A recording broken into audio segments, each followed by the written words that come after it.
Why is she still smiling when her eye is already bruised under that makeup? The question wasn't spoken out loud, but it hung in the air of the crystal dining hall like broken glass. A wine glass caught the chandelier light and reflected her face in fragments. Perfect foundation on one side, something darker pulsing beneath the other. Her silver tray trembled just slightly in her hands, careful, controlled, like she had practiced not shaking for years. The security camera above the archway blinked a silent red, recording everything she was trying to erase. And across the table, the Mafia boss didn't move, but his gaze stopped, as if something in the symmetry of her face had just failed. 3 hours earlier, she was already learning how to disappear. The makeup kit sat open on the marble counter of the guest bathroom inside the family estate. Concealer layered too carefully under her left eye, pressed in slow circles until the bruise underneath stopped looking like pain and started looking like nothing at all. She checked her reflection 3 times before she left the room, each time tilting her face away from the light like the light itself could accuse her. Her name was Lena, and tonight she was not allowed to look injured. Not here. Not in front of him. Not in front of anyone who still believed this family was untouched. The dining hall was already full when she arrived, voices moving smoothly over crystal and silverware, laughter rehearsed like etiquette. Her husband stood at the head of the table, hand resting lightly on the back of her chair, not touching, but controlling the space around her like ownership didn't need force. "You're late," he said softly, smiling at the guests instead of her. It sounded polite. It wasn't. Lena lowered her eyes and placed the first tray down with precise care, the kind of care that came from knowing mistakes had consequences no one would ever call by their name. Across the table, the Mafia boss watched without participating in the performance. He didn't speak. He rarely did. But his attention moved differently from everyone else's. It didn't skim, it weighed. When Lena reached for the wine bottle, her sleeve slipped back. For half a second, revealing the faint shadow on her wrist beneath her bracelet. Not fresh, not loud, just wrong. The kind of wrong people learn to ignore in rooms like this. "Careful," her husband said immediately, stepping in smoothly, his voice warm enough for outsiders. He adjusted her grip on the bottle himself, fingers tightening just enough to correct her posture without looking like correction at all. Lena nodded once, the smallest possible movement that still counted as obedience.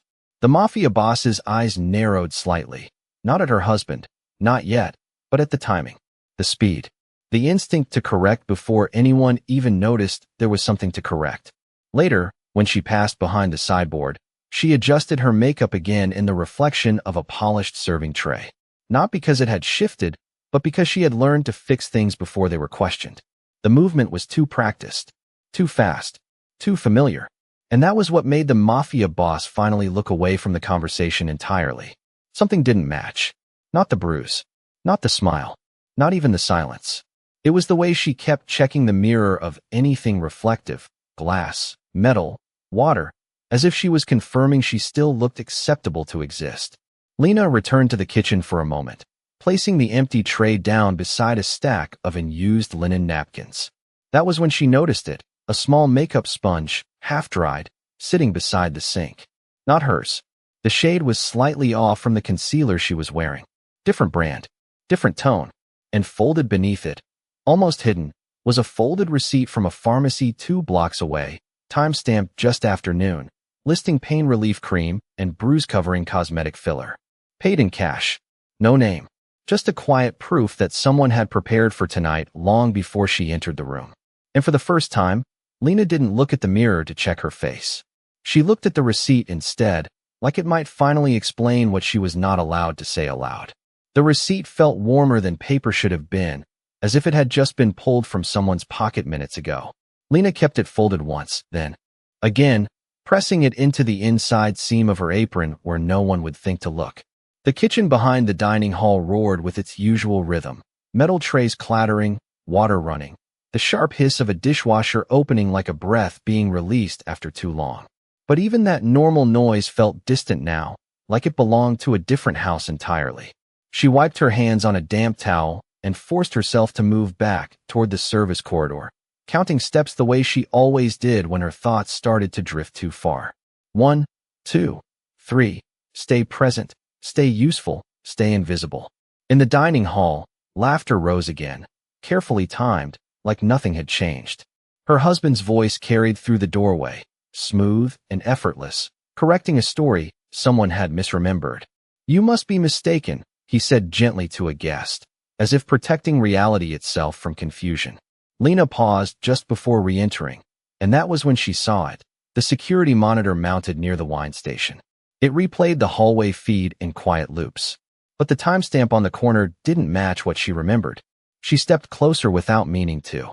The screen showed her walking past the corridor earlier, tray in hand, but the clock in the corner read 12 minutes earlier than it should have.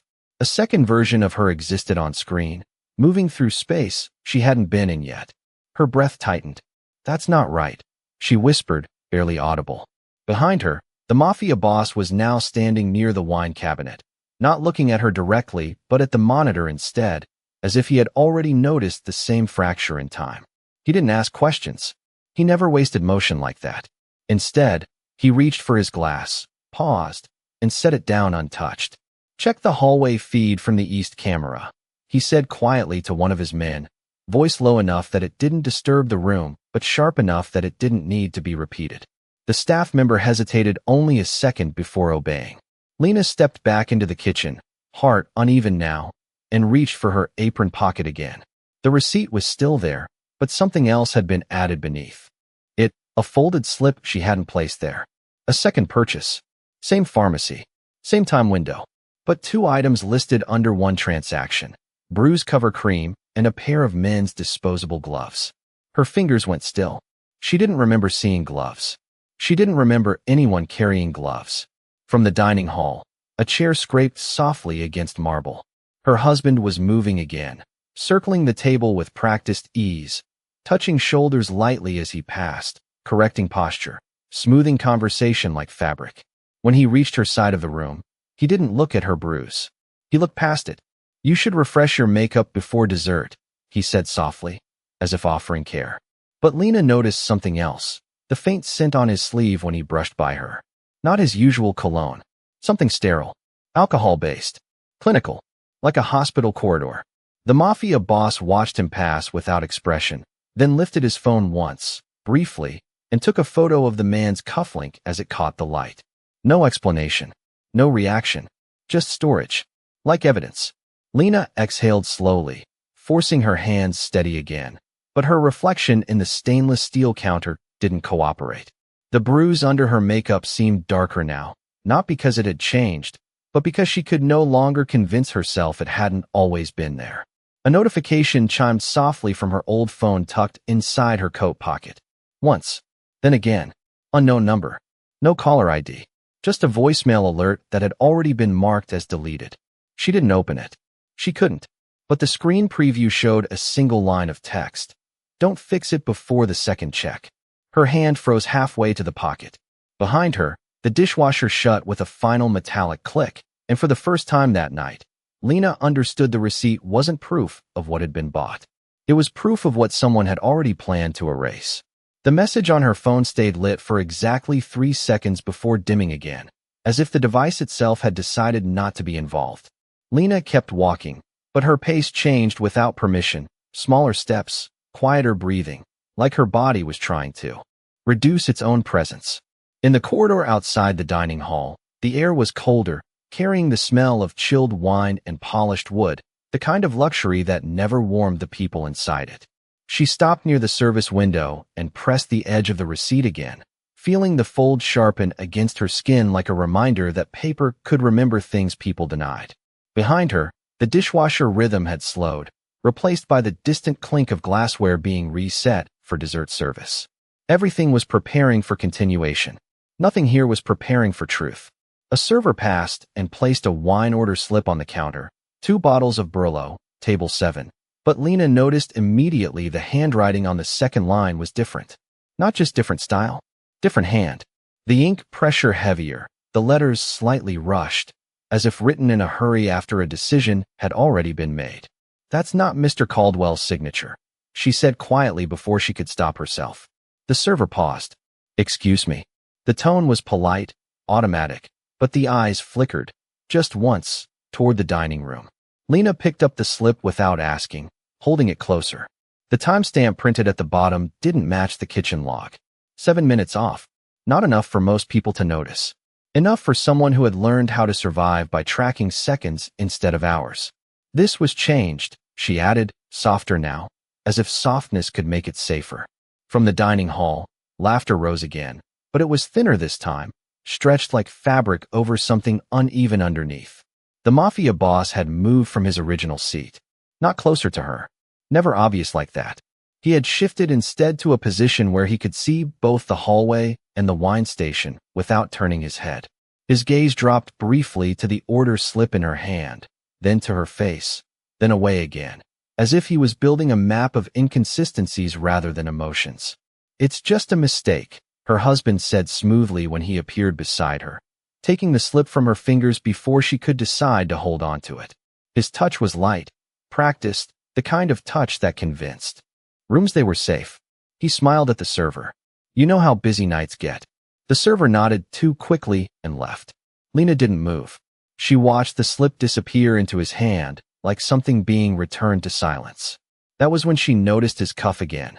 The same sterile scent from earlier, stronger now, as if he had just washed his hands without time. "You changed the order time," she said before she could soften it. Not loud, not accusing, just exact. The room didn't react, but something in the space between conversations tightened. Her husband's smile held for half a second longer than it should have. "You're tired," he replied gently, turning slightly toward the guests as if to reframe her into harmlessness. "Go refresh yourself before dessert." But Lena didn't look away. For the first time, she pulled the receipt from her apron and placed it on the counter between them. Not dramatically, not as a statement, just as fact. The Mafia boss's eyes shifted to it immediately. No hesitation now. The paper was no longer invisible. A second passed, then another. Her husband's fingers moved first, not to grab it, but to adjust its position, aligning it neatly as if order itself could correct suspicion. "Pharmacy receipt," he said lightly. "She gets anxious about bruises." A perfect explanation. Too perfect.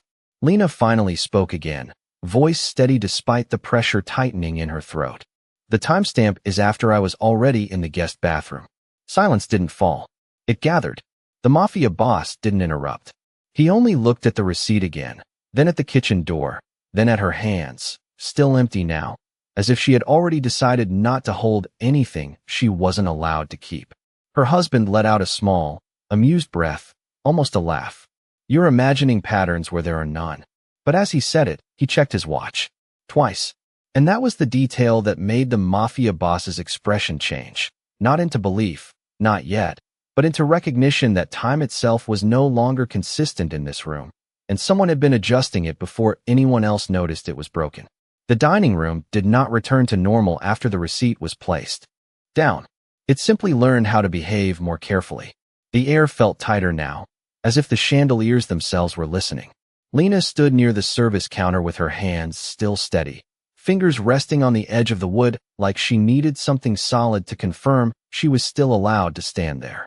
The Mafia boss had not moved back to his seat. He remained where he could see both her and the conversation forming around her like a quiet storm. No urgency in his face, only attention sharpened into patience.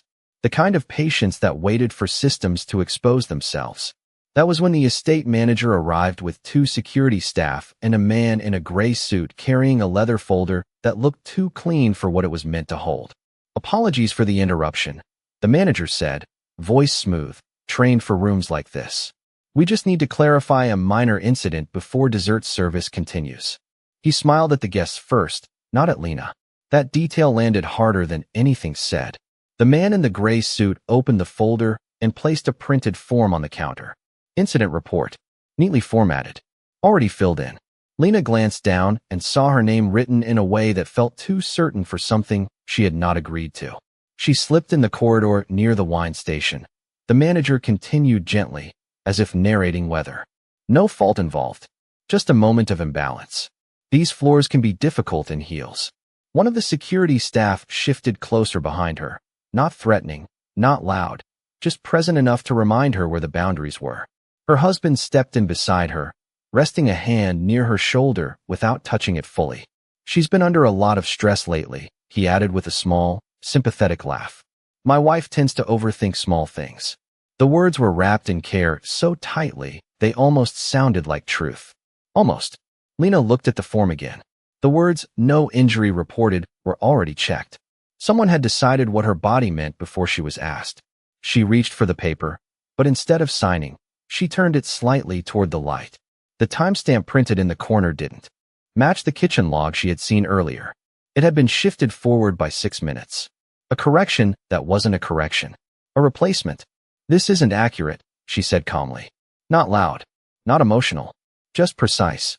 The manager's smile didn't change, but something behind his eyes recalculated. Ma'am, it's a standard form. We can adjust phrasing if you're feeling. What time did the hallway camera show me entering the kitchen? She interrupted. The question was simple. Too simple for how quickly it tightened the room. The gray-suited man hesitated before answering. 8:14. Lena didn't move. That's wrong, she said. I entered at 8:12. The wine slip was changed after I was already inside. A small silence followed. Not empty, but structured. The kind of silence people use when they are deciding how to contain a problem rather than answer it. Her husband exhaled softly through his nose, almost amused. Sweetheart, you're mixing up timing again. He reached for the form, sliding it slightly closer to her hand. Just sign. We'll fix everything later. Lena didn't take the pen. Instead, she placed the pharmacy receipt on top of the report. The paper was smaller, older, less important in appearance, but it sat there without shaking. Behind her, one of the security staff leaned in and spoke quietly to the manager. Camera feed from hallway was already accessed, he said. There's a 1-minute gap during that window. The Mafia boss finally moved his gaze, not to the manager, not to the husband, but to the security man who had just spoken. A fractional pause. Then his eyes returned to the counter where the documents overlapped. Report, receipt, and missing time. Something in the system had just admitted it wasn't complete. And for the first time, the manager looked down at the paper in front of Lena, as if realizing it might not belong to him anymore. The paper with the missing minutes was still on the counter when the room shifted again. Not louder, not faster, just tighter, like someone had closed an invisible door inside the air itself. Lena didn't move away from it. She kept one hand resting on the edge of the counter, the other now holding the pharmacy receipt pressed flat beneath her fingers so it couldn't be taken again. The gray-suited man from the estate office was speaking softly into his phone, but the words weren't meant for her anymore. They were meant to stabilize the story. Yes, adjust the corridor timing in the internal log, he said.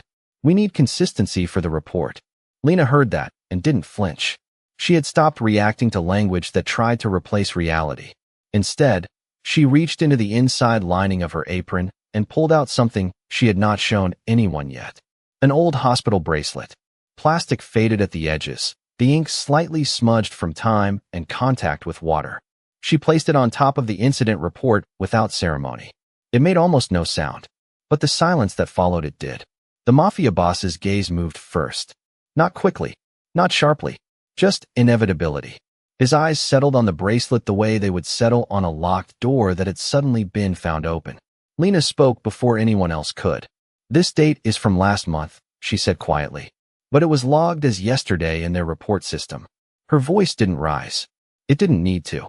The inconsistency was already doing the work. Her husband's expression didn't break immediately. It adjusted. A small, careful smile formed, like a man choosing the version of himself that would survive the room. That's an old medical visit, he said gently. She keeps things. Emotional attachment to records. It's not unusual under stress. He reached toward the bracelet, not to grab it, but to rotate it slightly, as if correcting its placement would correct its meaning. Lena didn't let him. Her fingers closed over it before he could. That was the first time she physically stopped him in front of other people.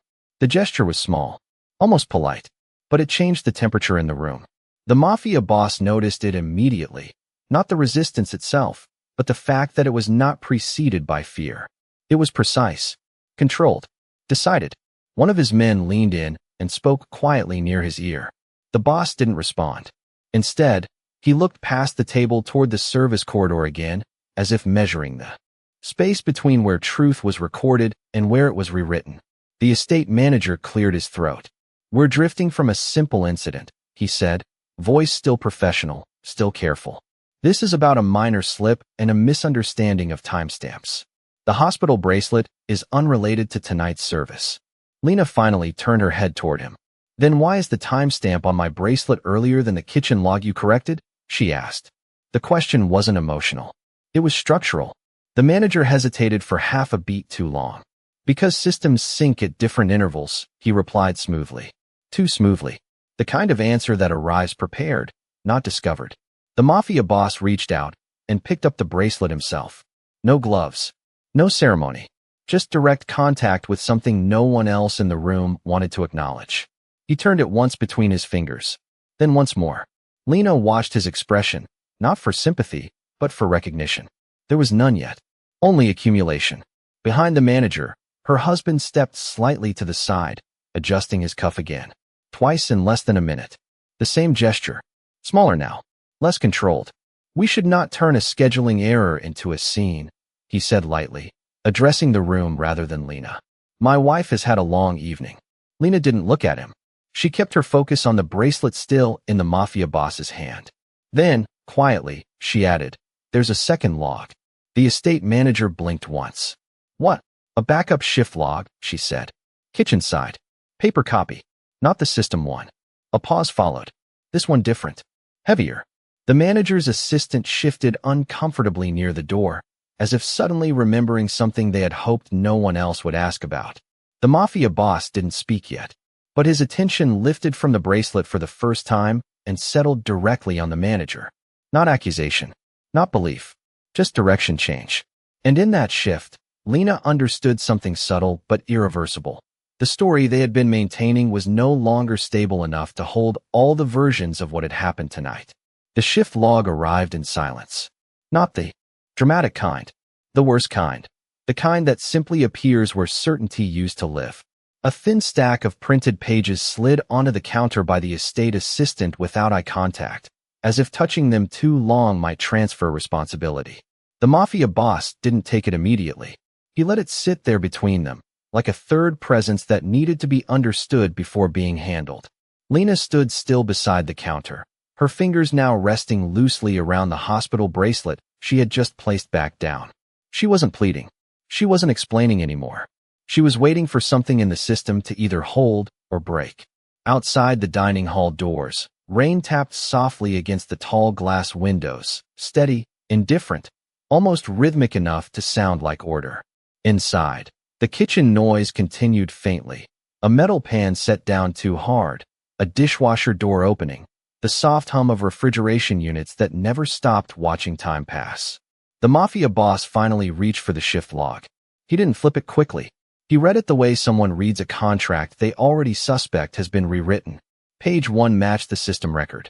Page 2 did not. A single line had been altered, shift entry time for corridor service, written in ink that was slightly darker than the rest. Not new, not old, just different enough to matter. His eyes stayed on that line longer than anything else in the room. This isn't the same handwriting as the rest, he said quietly. No accusation, just observation. The estate manager stepped forward immediately. We update manual entries when digital sync fails, he said smoothly. It's standard procedure. Lena finally moved, not toward the paper, but toward the gap between the explanations. That line wasn't updated, she said. It was replaced. The assistant gave a small, nervous laugh. Ma'am, that's not possible. We have audit control. Lena didn't raise her voice. Then show me the audit trail. Silence tightened. Not empty, measured. Her husband stepped closer again, positioning himself slightly between her and the counter. Not blocking aggressively. Just enough to suggest alignment with authority. This is getting unnecessary, he said gently, almost apologetic to the room. We are talking about minutes and clerical adjustments. The Mafia boss finally turned a page backward, then forward again. His finger paused at a second inconsistency, an entry timestamp during a window when Lena was supposedly documented in 2 places at once. His expression didn't change, but the air around him did. Colder, more precise. He lifted his phone without looking away from the document and spoke once. Send me the original backup logs, not the edited export. The words were quiet enough that only those closest heard them, but they carried weight that didn't require volume. The estate manager stiffened slightly. Sir, those are internal. Now, the boss interrupted. No rise in tone, just finality. Lena looked down at the shift log again, then at her hands. When she spoke this time, it wasn't about the documents. I don't want compensation, she said. The room shifted slightly at that. Not because it was dramatic, but because it was unexpected. Her husband turned his head toward her, almost amused. Of course you don't, he said softly, as if she had said something naive. Lena continued anyway. I want my record corrected. Not rewritten. Corrected. A pause. And I want the hospital entries tied to my name to stop being used as explanation for things I didn't do. The sentence landed heavier than anything before it. Not emotional. Structural. The Mafia boss finally looked at her directly. Not at her injury, not at her face, but at the logic she was refusing to abandon. A small vibration broke the silence. The assistant's phone on the counter lit up briefly. Incoming file transfer. Backup logs received, the Mafia boss said. He didn't open them yet. Instead, he placed the shift log down beside the receipt, the hospital bracelet, and the incident report. For separate records. For slightly different versions of the same evening. The inconsistency was no longer accidental. It was layered. Intentional. Systemic. His eyes shifted once, briefly, to Lena's husband. Not anger. Not confrontation. Recognition was forming, but not of truth yet. Of pattern. Of repetition. Of familiarity that no longer made sense. And for the first time that night, the Mafia boss realized the person he had mentally categorized as trusted inside the system was standing too comfortably near every version of a story that no longer aligned. The backup logs finished loading without ceremony. No sound, no signal flare, just the quiet expansion of data on a screen that suddenly felt too small for what it contained. The Mafia boss didn't move closer. He didn't need to. He read from where he stood, eyes scanning once, then again, slower the second time, as if confirming that repetition would eventually correct reality. Lena remained beside the counter, hands now empty, the hospital bracelet resting where she had left it like a decision she refused to undo. Her husband stood slightly behind her right shoulder, close enough to suggest support, far enough to avoid being touched by consequence. The estate manager hovered near the edge of the counter, his confidence thinning but still intact, like a suit that no longer fit but hadn't been noticed by its owner yet. The logs were simple at first glance. Too simple. Corridor access entries, service rotations, wine station timestamps.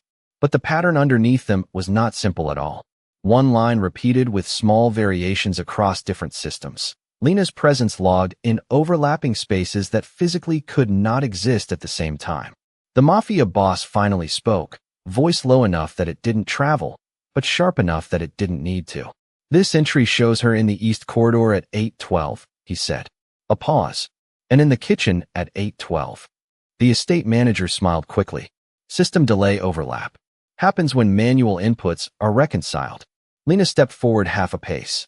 Not enough to challenge the room. Enough to be precise. There are no delays in manual entries, she said.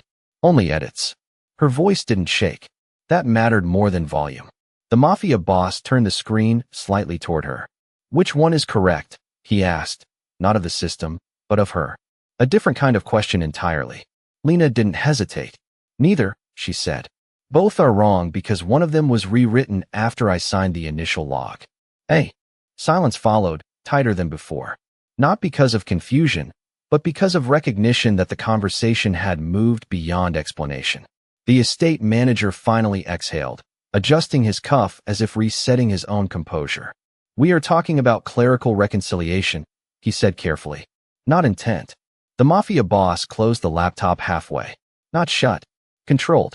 Open the corridor camera stream again, he said. His assistant moved immediately. The screen flickered, buffering icon spinning. Everyone watched it like it might decide what kind of night this was going to become. Lena's husband shifted his weight slightly. Just once. The smallest possible sign of recalculation. There's nothing to gain from replaying footage that's already been audited, he said softly. Too softly. The Mafia boss didn't look at him. I'm not auditing it, he replied. I'm comparing it. The footage loaded. Corridor angle. Empty hallway. Then Lena entering frame. Tray in hand. Posture steady. But something was wrong again. The timestamp in the corner did not match the system log the estate manager had provided earlier. The difference was now 11 minutes. Not 7. Not 6. 11. Lena leaned in slightly. That's the corrected version, she said. The earlier one was shortened. The assistant frowned. Why would anyone shorten corridor footage? No one answered. But the Mafia boss now had his phone in hand, not typing, just holding it while the footage played again, watching for something that wasn't visible in the clip itself. The way people moved around it. The way someone reacted before anything had happened. Pause at entry point, he said. The screen froze. Lena appeared mid-step, and behind her, just barely in frame, a shadow crossed the wine station glass, too early to match her movement. The Mafia boss tilted his head slightly. That shadow belongs to someone already inside the room, he said quietly. The estate manager finally stepped forward fully now, urgency breaking through his earlier composure. That's lighting distortion, he said quickly. Angle compression from reflective glass. Play it again, the Mafia boss interrupted. The assistant hesitated. Lena spoke before the footage resumed. Check the reflection, she said. Not to the boss. To the room. The footage replayed. This time slower. The reflection in the wine glass did not align with the physical movement of the corridor. A second figure appeared before Lena entered frame. Not captured directly, only indirectly. A presence without permission. The estate manager's hand reached for the laptop, then stopped midair. He realized too late he had moved it all. Lena's husband finally spoke, voice still controlled, but thinner now. This is becoming speculative, he said. The Mafia boss set his phone down. Gently. Exactly centered on the counter beside the shift logs. No, he said. It's becoming consistent. He looked up then, not at Lena, not at the screen, but at the estate manager for the first time with direct attention that no longer observed. It categorized. And in that moment, the manager understood something had already shifted in a direction he could no longer reverse. The room did not react to the footage anymore. It reacted to the absence of excuses. The Mafia boss had already stopped replaying the clip. The screen stayed frozen on the corridor reflection, an image that now felt less like evidence and more like a breach in reality itself. No one spoke because every explanation had already been tested and failed. Lena stood still near the counter, but something in her posture had changed. Not stronger, not louder, just no longer waiting. Her fingers moved once, into the inner seam of her apron, and when they came back out, they were holding a small external audio recorder. Old, scratched, the kind used when someone expects not to be believed. She placed it on the counter between the shift logs and the hospital bracelet. No ceremony, no hesitation. The click of plastic against marble was softer than a whisper, but it cut deeper than anything said that night. Her husband's eyes shifted immediately, not to her face, to the device. That detail mattered more than panic. The estate manager took half a step forward. We are not escalating this into unauthorized recording territory, he said quickly, trying to reclaim structure. That device is not part of any. Approved. Play it, Lena said. 2 words. Flat. Final. The Mafia boss didn't look at anyone before pressing the button himself. The recording began with static. Then the sound of a corridor, footsteps, soft fabric movement, a woman breathing carefully, trying not to be heard. Then a voice. Her husband's voice. Not the one used at the table. Not the one guests knew. Lower. Colder. Controlled in a way that didn't require volume. You will stay consistent, the recording said. A pause. If they ask, you slipped. If they ask again, you confirm it. A second voice entered. Lena's, but it didn't sound like agreement. It sounded like exhaustion being trained into obedience. And the hospital record? She asked on the recording. Already adjusted, he replied. You don't need to understand it. You just need to match it. The room did not move, but something inside it collapsed quietly. The estate manager looked down at the counter like he had forgotten how documents worked. The assistant stopped breathing for a second too long. The Mafia boss did not react immediately. He listened to the entire file without interruption, as if allowing every word to complete its damage. When it ended, the silence that followed was heavier than sound. Lena didn't look at the others. She looked only at the counter, where the recording device now sat like proof finally allowed to exist in daylight. That was recorded 2 weeks ago, she said calmly. Before tonight. Before the logs. Before the edits. Her husband finally spoke, but the confidence had shifted. That can be interpreted. The Mafia boss stood up. Not fast, not aggressive, just final. The chair behind him didn't scrape. It simply stopped being needed. He picked up the recording device, turned it once in his hand, then placed it back down beside the shift logs, the hospital bracelet, the receipt, and the altered footage still paused on the screen. Everything in one line now. Not separate. Connected. His gaze moved slowly across each item, not studying them anymore, but accepting what they formed together. Then he looked at Lena, not as someone present in the room, as someone who had been documented into truth despite every attempt to rewrite her. The realization came without expression first, then with stillness so deep it felt like pain without movement. He had not missed a detail. He had missed a pattern. And worse, he had accepted the version of someone who had benefited from the silence. The estate manager opened his mouth, but no sound came out. The Mafia boss didn't acknowledge him. Instead, he reached for his phone, unlocked it, and paused for exactly one breath before speaking into it with absolute calm. "Call my attorney." The phone still sat on the counter, screen dimmed now, as if it had finished saying everything it needed to say. No one touched it. Not because it was dangerous, but because it had already done something worse. It had made denial feel expensive. The Mafia boss remained standing, his hand resting lightly on the edge of the counter where all the pieces had been laid out. Shift logs, receipt, hospital bracelet, footage freeze frame, and the recorder that had ended all argument without raising its voice.